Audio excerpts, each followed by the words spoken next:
ರಾಜ್ಯದಲ್ಲಿ ಲಕ್ಷಾಂತರ ಮಂದಿ ಯುವಕರುಗಳು ಒಂದು ಸರ್ಕಾರಿ ನೌಕರಿ ಪಡಿಬೇಕು ಅನ್ನುವಂಥ ನಿಟ್ಟಿನಲ್ಲಿ ಹಗಲು ರಾತ್ರಿ ಅಂತ ಓದ್ತಾ ಇದ್ದಾರೆ. ಅದಕ್ಕೆ ಸಂಬಂಧಪಟ್ಟಂಗೆ ಪ್ರಯತ್ನ ಮಾಡ್ತಾ ಇದ್ದಾರೆ. ಎಷ್ಟೋ ಮಂದಿ ಆಯ್ಕೆ ಕೂಡ ಆಗಿದ್ದಾರೆ, ನೇಮಕಾತಿ ಆಗ್ತಾ ಇಲ್ಲ.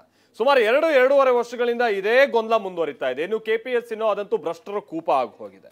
ಮತ್ತೊಂದು ಕಡೆ ಏನು ಒಂದು ನೇಮಕಾತಿ ಕಾಯ್ತಾ ಇದ್ದಂತಹ ಮಂದಿ 2-3 ವರ್ಷಗಳಾದಂಥ ನಂತರದಲ್ಲಿ ಮತ್ತೊಂದು ಪರೀಕ್ಷೆ ಬರೆಯುವಂತಂದ್ರೆ ಅವ್ರ ವಯಸ್ಸೇ ಆಗಿ ಹೋಗ್ತಾ ಇದೆ.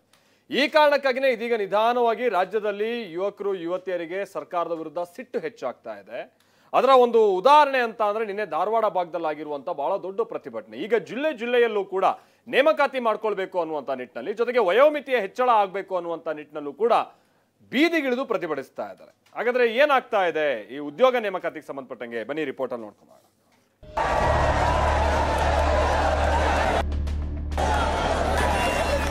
ಸರ್ಕಾರಿ ನೌಕರಿ ಲಕ್ಷ ಯುವಕ ಯುವತಿಯರ ಕನಸು.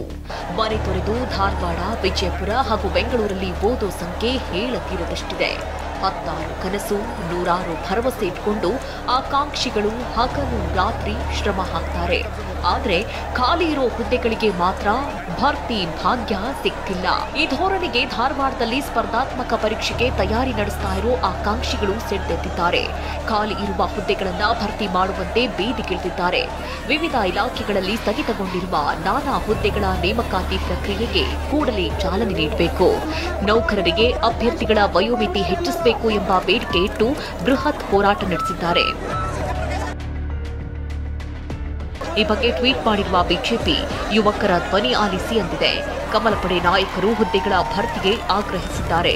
ಖಾಲಿ ಇದ್ದಾಗ್ಯೂ ಸಹಿತ ಅದರ ಒಂದು ಅವಶ್ಯಕತೆ ಇದೆ ಅಂತಂದ್ರೆ ರೆಕ್ರೂಟ್ಮೆಂಟ್ ಮಾಡಬೇಕು, ಇಲ್ಲ ಅಂದ್ರೆ ಆ ಪೋಸ್ಟ್ಗಳನ್ನಾದರೂ ಸ್ಕ್ರ್ಯಾಪ್ ಮಾಡಬೇಕು. ಆದರೆ ಇನ್ನೊಂದು ಕಡೆ ನಿರುದ್ಯೋಗಿ ಯುವಕರ ವಯಸ್ಸು ಹೆಚ್ಚಾಗ್ತಾ ಇದೆ, ಮೀರ್ತಾ ಇದೆ. ಹಾಗಾಗಿ ನಿರುದ್ಯೋಗಿ ಯುವಕರು ಏನು ಮಾಡಬೇಕಾಗಾದ್ರೆ ಇದಕ್ಕೆ ಸರ್ಕಾರವೇ ಹೊಣೆ.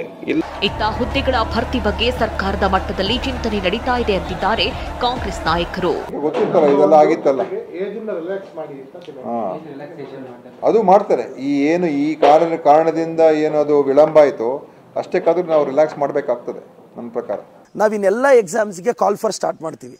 ಈಗಾಗಲೇ ಸರ್ಕಾರದ ಹಂತದಲ್ಲಿ ಚಿಂತನೆ ನಡೆದಿದೆ, ನಾವು ಸೆಷನ್ ಅಲ್ಲಿ ಮಾತಾಡಿದ್ದೀವಿ. ಈ ಪ್ರತಿಭಟನೆಗಳ ಬೆನ್ನಲ್ಲೇ ಕಾನ್ಸ್ಟೇಬಲ್, SI ಹುದ್ದೆಗಳ ವಯೋಮಿತಿ ಸಡಿಲಿಕೆಗೆ ಸರ್ಕಾರ ಮುಂದಾಗಿದೆ. 2 ವರ್ಷಗಳ ವಯೋಮಿತಿ ಸಡಿಲಿಕೆಗೆ ಸರ್ಕಾರ ಚಿಂತನೆ ನಡೆಸಿದೆ.